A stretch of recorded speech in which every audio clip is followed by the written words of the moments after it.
الحمد لله نحمده ونستعينه ونستغفره ونؤمن به ونتوكل عليه. أما بعد فأعوذ بالله من الشيطان الرجيم. بسم الله الرحمن الرحيم. حامين والكتاب المبين إنا أنزلناه في ليلة مباركة إنا كنا منذرين فيها يفرق كل أمر حكيم. صدق الله العظيم. الحمدللہ شعبان المعظم کا مہینہ چل رہا ہے. اس بابرکت مہینے میں اللہ رب العزت نے ایک بابرکت رات رکھی ہے.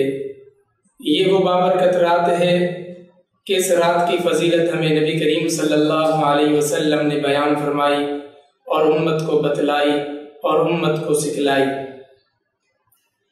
اما عائشہ فرماتی ہیں کہ جب شب برات کے موقع پر اما عائشہ فرماتی ہیں کہ نبی کریم صلی اللہ علیہ وسلم کو ایک موقع پر میں نے دیکھا. آپ صلی اللہ علیہ وسلم گھر میں تشریف لائے اور پھر آپ صلی اللہ علیہ وسلم گھر سے تشریف لے گئے اور میں پیچھے چل پڑی. میں نے دیکھا آپ صلی اللہ علیہ وسلم بقیع قبرستان میں ہیں، وہاں پر مردوں کے لیے دعائے استغفار فرما رہے تھے. اور دوسری یہ ہے کہ ایک اور روایت کے اندر آتا ہے کہ نبی کریم صلی اللہ علیہ وسلم شب برات کی رات طویل سجدہ فرمایا اور طویل سجدے فرما کر اور کثرت سے عبادت کی اور لمبی نماز کو ادا فرمایا. حضرت معاذ بن جبل رضی اللہ عنہ سے روایت ہے کہ نبی کریم صلی اللہ علیہ وسلم نے فرمایا اللہ تعالی شعبان کی 15ویں شب میں تمام مخلوق پر خصوصی توجہ فرماتے ہیں اور مشرک اور مشاہین کے علاوہ سب کی مغفرت فرما دیتے ہیں. مشاہین اس شخص کو کہتے ہیں جو کسی سے عداوت رکھتا ہو. حضرت ابوبکر صدیق رضی اللہ عنہ سے روایت ہے کہ جب شعبان کی 15ویں رات ہوتی ہے اللہ تعالیٰ آسمان دنیا پر نزول فرماتے ہیں اور اپنے بندوں کی مغفرت فرماتے ہیں سوائے اس شخص کے جو مشرک ہو یا اپنے بھائی سے ناحق عداوت رکھتا ہو. تو اللہ رب العزت اس 15ویں شب میں آسمان دنیا پر نزول فرماتے ہیں اور امت پر اور اپنے بندوں پر خصوصی توجہ فرماتے ہیں جو اللہ سے مانگتا ہو. لیکن غفلت کا عالم یہ ہے کہ ہم جس طریقے سے سال بھر غفلت کے اندر مبتلا رہتے ہیں اسی طریقے سے جب شب برات کی رات آتی ہے تو یہ رات بھی ہمارے سے ویسے ہی غفلت کی زندگی سے گزر جاتی ہے جس طریقے سے اور ایام گزر جاتے ہیں. ایسا نہیں ہونا چاہیے بلکہ جب شب برات آئے تو ہم کثرت سے اللہ کی عبادت کرنے والے ہوں. جب شب برات آئے تو ہم اللہ کے سامنے ذکر و اذکار کرنے والے ہوں. جب شب برات آئے تو اللہ کے سامنے ہم گر گرا کر اللہ سے مناجات اور اپنی دعاؤں کو قبول کروانے والے بن جائیں. حضرت عبداللہ بن عمر نے فرمایا کہ 5 راتیں ایسی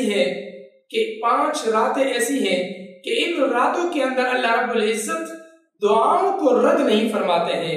پھر فرمایا کہ پہلی رات جمعے کی رات ہے اور دوسری رات رجب کی پہلی رات ہے اور تیسری رات شعبان کی 15ویں رات ہے اور 2 راتیں عیدین کی 2 راتیں ہیں.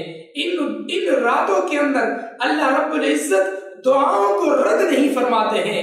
لیکن حقیقت حال یہ ہے کہ جس طریقے سے سال بھر ہم غفلت کی زندگی گزار رہے ہوتے ہیں اور یہ رات بھی ہماری ویسے ہی غفلت سے گزر جاتی ہے. ایسا نہیں ہونا چاہیے.